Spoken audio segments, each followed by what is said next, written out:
Hey there, so my name is Heather Stapleton, and I am going to share with you a little bit about my journey and how I came to be where I am right now and why I'm so excited about what I'm doing right now. So let's start back to when I met my husband. That was about 24 years ago. I was in college and I am tall. I'm like 5'10", and I saw my husband. I didn't know him then, but I saw this guy across the basketball court, and I was like, wow, that guy is super tall.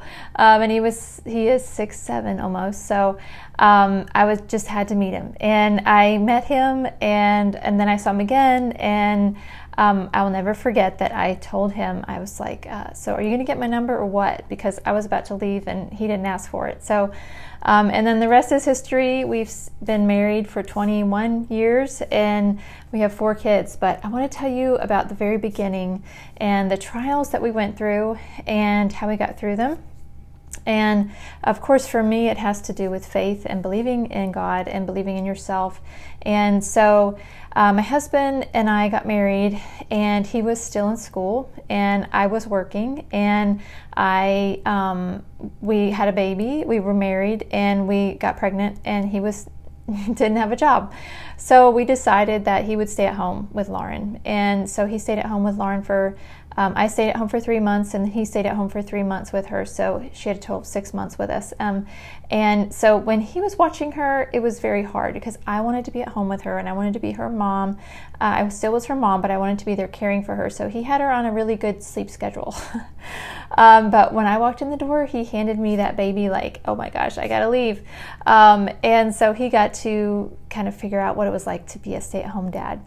And then he graduated from college with a chemistry degree, and it was right after 9/11. And he was like, you know what, maybe I should go back in the military. He was enlisted prior, and he said maybe I should go back into the Air Force. And I was like, well, does that mean I could stay at home? And he was like, yeah, we would make enough money for you to stay at home. So I was like, yeah, let's do that. So he went off to go to OTS, and I got to stay at home with Lauren. And then, you know, we had 2 more kids, and at the end of the month, we just didn't have quite enough money. And so I decided to start direct sales. And I do have a college degree in criminal justice, but it was just something that I wanted to try and stay at home and do something where I could bring a little bit extra money into the house. So I started that journey in 2007, and by that time we had 2 more children, so we had a total of 3, and I was pregnant, and so it was a great thing. I was able to do home parties and bring in an extra, some money into that. It was about $800 a month that I was making, and it was great. Then my husband said, I think the Lord is leading me to go to medical school. And I was like, oh, okay. So our kids were 2, 4, 6, and 8. And he was he was an officer in the Air Force. And he took the MCAT, he got into 2 medical schools. I wanted to support him with his dream. Of course, I was still making about maybe $1,000 a month at this time. And he said, well, we're gonna have to leave the Air Force and go to medical school because that's just what we have to do. And I'm like, okay. So here we go. We couldn't sell our house. It was 2011 at this point, and that the market had not rebounded with the crash of 2007. And so we had to leave, and we found a renter, thank goodness. But we moved to the middle of 3 states, Kentucky, Virginia, and Tennessee. It was really rural, middle of nowhere for what we're used to. And that started our journey in medical school. And so I have a degree in criminal justice, so I was thinking, well, I could work at the prison because, of course, I'm making $1,000 a month, and I'm having to move and start all over again, which doesn't support 6 people. So I was like, I could work at the prison. No, that would not be good. I could work at the school where you're going to school. I've got to be qualified for a secretary or something. No, that wouldn't be good. The kids would have to go to daycare, and of course that's 4 kids in daycare, and I wanted to be at home with them anyway. They were 2, 4, 6, and 8, and so I said, okay, I'm going to make my little business work. So I'm going to go And what I did was I went to Walmart. And I was determined to meet strangers. And so what I did was I would take my 4 kids with me. It was about a 20-minute drive, so we didn't go every day, but we went a lot. And I would have the kids hold onto the cart while we walked through Walmart. And I would go up to nice ladies that looked nice and kind and just be like, hey, do you mind if I ask you a question?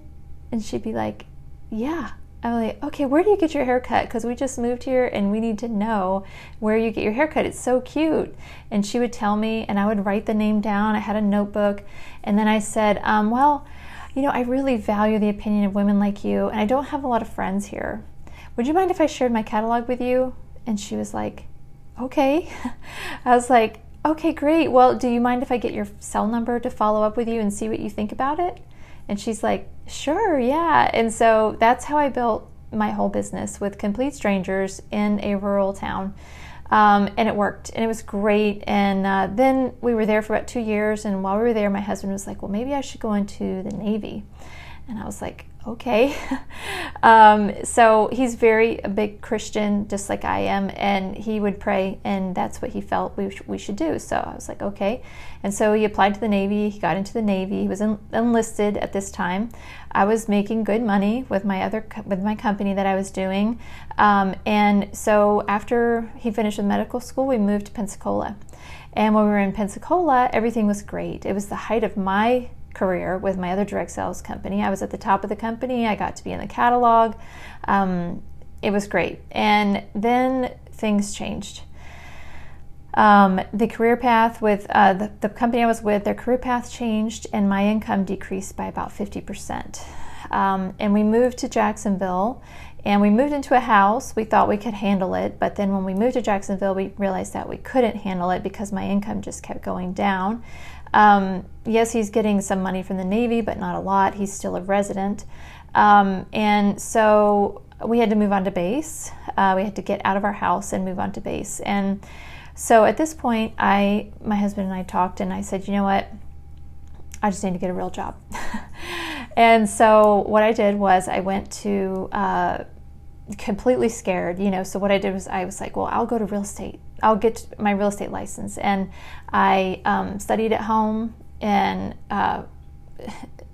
passing the real estate exam, apparently only 50% of people pass it the first time.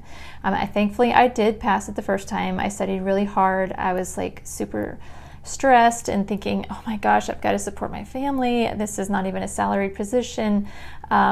But it's okay. I'm going to do it. And I was still doing my other company a little bit, along the way. And so I got with a big company, and it didn't work. It just wasn't for me.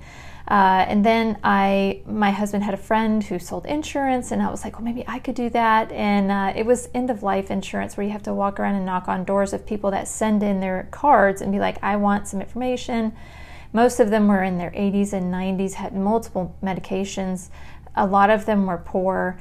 It was awful. I was just crying on my way to every appointment. I just couldn't sell it. It was just horrible. Then I found a job on LinkedIn. I called the guy, I found his cell number, and I said, hey, I would love to have an interview. Please give me a chance. And he said, okay. And he hired me over the phone, and he flew me to New York, and I did all this training. I was the only female. Basically what it is selling chemicals to shipyards and machine shops to coat their engines. I didn't sell enough in 2 weeks, so they let me go. And then I found a pharmaceutical job. I got through 3 interviews. I didn't get the job. So here we are, floundering. My husband's a resident. My kids, it was just a little stressful. So I just prayed that God would send me some kind of good thing. And I wondered why I was in the position of all these jobs that I was failing at, but I know why now, because I appreciate what I have now. And what I have now, I called my friend and I was like, please tell me, do you know of another company, it's called like direct sales or network marketing, that I could be with? And I don't know if I could be successful, but I'm willing to give it a try because I've failed at a lot of things. And so she said, let me tell you about this great company, and it's all natural. And my cousin had just passed away from breast cancer. So we're always into natural products. And then when she told me more about the company, I was like, well, do you think that the owner would talk to me like over the phone before I sign up? Because I've made a lot of mistakes before, and I don't want to jump into something else without knowing for sure if this is for me. And so she said, I don't know, let me see. And so Heidi called me. Heidi's the owner of the company that I'm with now, and that was 4 years ago. In October will be 4 years. And after I talked to Heidi, I knew that it was the right place. Also, my twin sister's name is Heidi, so I was like, okay, is this a sign? And so I actually signed up with that company 4 years ago, and I promoted the fastest in the company to senior executive director within 1 year. And now I have close to 800 people on our team and 19 directors. It's such a blessing. And so if I would have said no, 4 years ago, where would I be right now? I don't know. I'd probably be stuck in some dead-end job for myself. Now, you might be happy at your job, and just corporate America, I don't know. It just wasn't for me. I was in it for a long time before I had children, but not a long time, 5 years, but I don't know. There's just something about working for myself that I love. I can go on field trips. Nobody tells me when I can take off. If my kids are sick, it doesn't matter. My husband's deployed. I can do whatever I need to do. So if I can do this, you can do it. And finding the right person, like if you're going to sign up with a direct sales company or a network marketing company, you really need to check out who you're signing up with and make sure they're willing to partner with you. So for me, I partner with my new girls, and I help them get started. So anyway, I have been wanting to share my story. I've told bits and pieces of it to lots of different people, but I've never really had it on a recording like this. So I wanted to have it as a document here for myself. And so with all that being said, this is my passion. Like, I have to pull myself away from working this. I do, though, because I want my family to feel protected and that they are my number one. Faith first, then family, then Lemongrass Spa, which is who I'm with. So, but anyway, if any of you that are watching this, whether it's today, in a year, tomorrow, let me know, because I would love to help you. That's my passion, is helping women become successful at something like this and becoming a part of a community and a group of people. So anyway, I hope that brought value to some of you. If you want to share this, you can with your friends. I would love that. And so if you're thinking of someone that might be like alone or just looking for something, this could be something that could really bless them. So the name of my team is Team Hope. There is hope for women out there that are looking for something. So anyway, hope you guys have a good night, and I will talk to you guys later. Bye.